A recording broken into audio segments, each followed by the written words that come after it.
Ball Super Episode 65 and Episode 66. Thanks to Hermes98 on Twitter for the translations.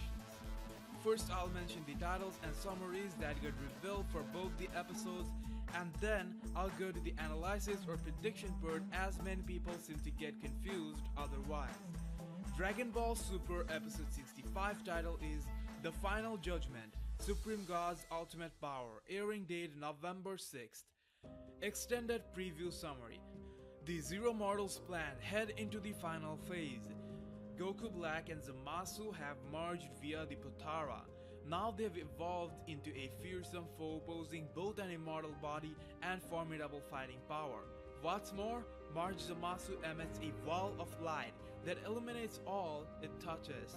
They attack fused Zamasu with Ki Blast, but their Ki is erased. And yet, Goku and Vegeta don't lose their fighting spirit. The mightiest god, his name is Zamasu, returning to the showdown with Zamasu.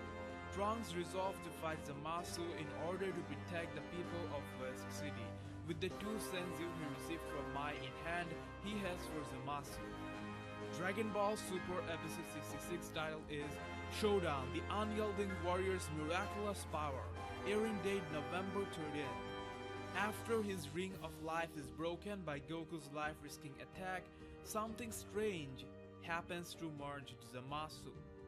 So we get a good amount of information from the reveals. In the last episode, a major confusion was eliminated. Supreme God Zamasu mentioned that they are immortal.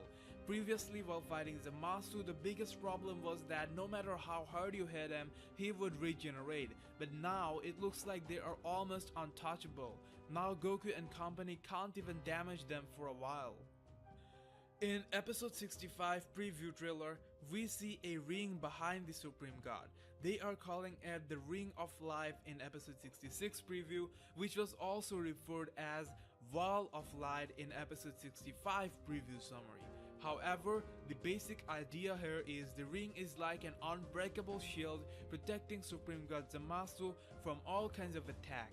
It eliminates anything that it touches, and it specifically mentions that it erased Ki Blasts of Goku and Vegeta. So this is going to be a hard obstacle to overcome. Sounds like the Ki Blast will get erased even before touching it. They are already immortal, and it was a problem enough given the Mafuba jar won't work since they don't have the seal. Now added to that, they have another layer of protection, you can't even touch them now. So, we know Goku and Vegeta are fighting the Supreme God, so where is Trunks? From the preview summary we know he took two senzus from Mai and headed right towards the battlefield. They primarily had four. Mai and Trunks took one each, leaving them with two now. So he will probably give Goku and Vegeta the two senzu beans and even fight Black for a while.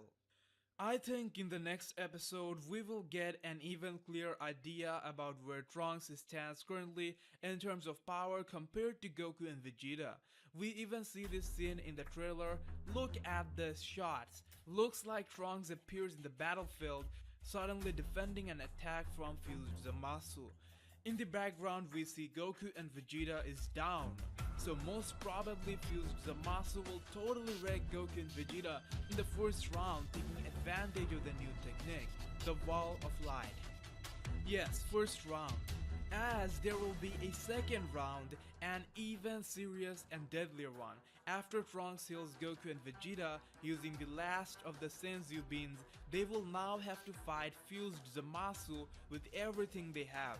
This time without any magical healing beans backing them up. From the preview, we do know the god, the hero, Goku will destroy the Ring of Life using a life-risking attack. Now this sounds really interesting, and I can't wait to find out what it's going to be. If I were to guess, I would say it could be Kaio-Ken over Super Saiyan Blue, except for this time, he takes it to a next level. Maybe something like times 50 or even 100, thus it becomes a life-risking move. Or it could be the Mafuba, because now that Zamasu is aware of it, they won't be able to catch him by surprise, and more life force will be required to seal him down. But they already introduced the move properly. If that was the case, I think they would rather mention that he would use evil containment wave. Besides, for that to happen, someone has to get the seal to the future timeline. Another thing could be that they worded it as life risking in a different sense. Maybe he just uses a regular move due to the circumstances created, it could have killed him. Now, this would be a highly risky move because now they don't even have any senzu beans. But we got even more reveals confirming that the attack would be successful and the ring of life would be broken and something strange will happen to fuse Zamasu. So another really interesting thing to look forward to. This episode 66 spoilers have got me really excited. Guys, I got a feeling that episode 66 will be a mind-blowing episode. By something strange, it probably means something unexpected will happen after Goku breaks the ring. Most probably something negative for fused Zamasu. It is hard to guess what is going to happen. The two biggest questions you guys will try to make a prediction answer to is, what move will Goku use?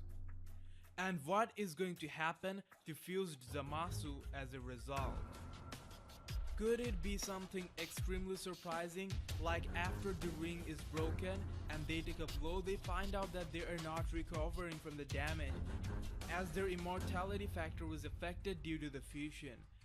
Now, I have been convinced 100% from day one that fused Zamasu will be immortal, and that is exactly why I'm turning it upside down as a really shocking twist from my perspective. So these are the titles and summaries that got revealed and were posted by Herms, and these are authentic titles. Since many people will bring this up, I thought I better mention it. A few days ago, I posted a video containing possible spoiler of Dragon Ball Super episode 66 and 67. I collected that from Harms' Twitter post, however, Harms mentioned it could be fake. It could be fake as he got it from an anonymous source. He didn't say that it's 100% fake, but that it could be fake. I made it very clear on my video that these titles aren't confirmed. I mentioned that multiple times and even had a question mark in the title, but a group of retards acted as if I said those titles were official. Now I don't have anything to say to them, just let them be. Okay, so that's about all for the spoilers. I made a video talking about all the likely or even unlikely possibilities on how this arc might come to an end. I'm attaching it here, keep watching if you haven't already. From episode 64 we found out that fused Zamasu is in fact immortal. It was pretty obvious and I also predicted it earlier. Some fans thought they would become mortal. This honestly didn't make too much sense, and the theory felt like it was asking for an easy escape from a complex situation. The fusion combines the powers, not weakness, so I just don't get how someone could think they would become mortal. Obviously in that sector, Zamasu's immortality was the better side, and it remained so in the fusion. Now that we know that Zamasu is immortal, the situation is now even more complex. Earlier on, Goku and company went back to the past or the original timeline to figure out a way to defeat. Even the ultimate solution they got was to seal Zamasu down using the evil containment wave. But then, first it got broken and now they realize they don't even have the seal to contain the enemy in it. Now the Mafuba is most likely out of the equation. But if we are to consider the wider possibilities, then the only way it can be used again is if someone from the future goes back to the past and gets the seal. In that case, the time machine could be used, but there will be the fuel problem. Other than that, if the Kaio-Ken somehow finds a way to go back to the past, it could be done. Other option would be if someone from the past came to the future with the seal, maybe Beerus or Whis, but I don't see that happening. So I'm still considering Mafuba or the evil containment wave as an option, and if it becomes a usable option once again, I think Vegeta would have defeat Zamasu first. Since Zamasu is aware, they would have to beat the hell out of Zamasu first and then use the Mafobot before they regenerate. They might still be immortal, but the regeneration rate might be slightly affected due to the fusion. Long story short, Vegeta sealing down Zamasu might still happen. There is another theory that is not likely to happen, but I'm mentioning because I want to talk about all the possibilities. That is, what if Vegeta and Trunks fuse? Or what if we get a 3-man fusion? What if Beerus decides to come to the future, and so on? Anyways, the last possibility or option that I want to mention is the Omni King. We all know Goku has the Omni button, which he didn't use as of yet. Even in the manga, this segment was shown where Omni King gave Goku the button, hinting that this might have some significance in this very arc. That is, if at the end Goku and company can find no other ways to defeat Zamasu, or maybe even after perfectly sealing him he breaks out, they might have to call the Omni King. The other way he could get called is if the button gets pressed accidentally. If he appears, he would just remove fused Zamasu from existence. If they want to give a twist, maybe the Omni King will hold both the parties accountable for disturbing the balance of time. The main problem here is, if Omni King were to be the solution to this, the problem is we will get a very odd ending to the arc. Imagine all this competition and Omni King just destroying fused Zamasu right away. That would certainly not be an epic way to end an arc as grand as this one. Even if the Omni King do get involved, I hope they make a better plot out of it. Goku might even use the button to seek for help after the battle is over. By the time it's over, we have no idea about how much impact it might have. It might cause irreversible damages to the time for which Goku might seek Zeno's help. So that's about all the theories and prediction I could think of regarding the end of this arc. Bless the comment section with your opinion. How do you think this all might come to an end? If the evil containment wave can't be used, then in what other ways could the immortal enemy be defeated? Feel free to ask any Dragon Ball related questions. I might answer this in the comment section or in my next video. For exclusive Dragon Ball updates and clips, like our Facebook page Dragon Ball Fans. The link is attached in the description down below. See you in the next Dragon Ball video.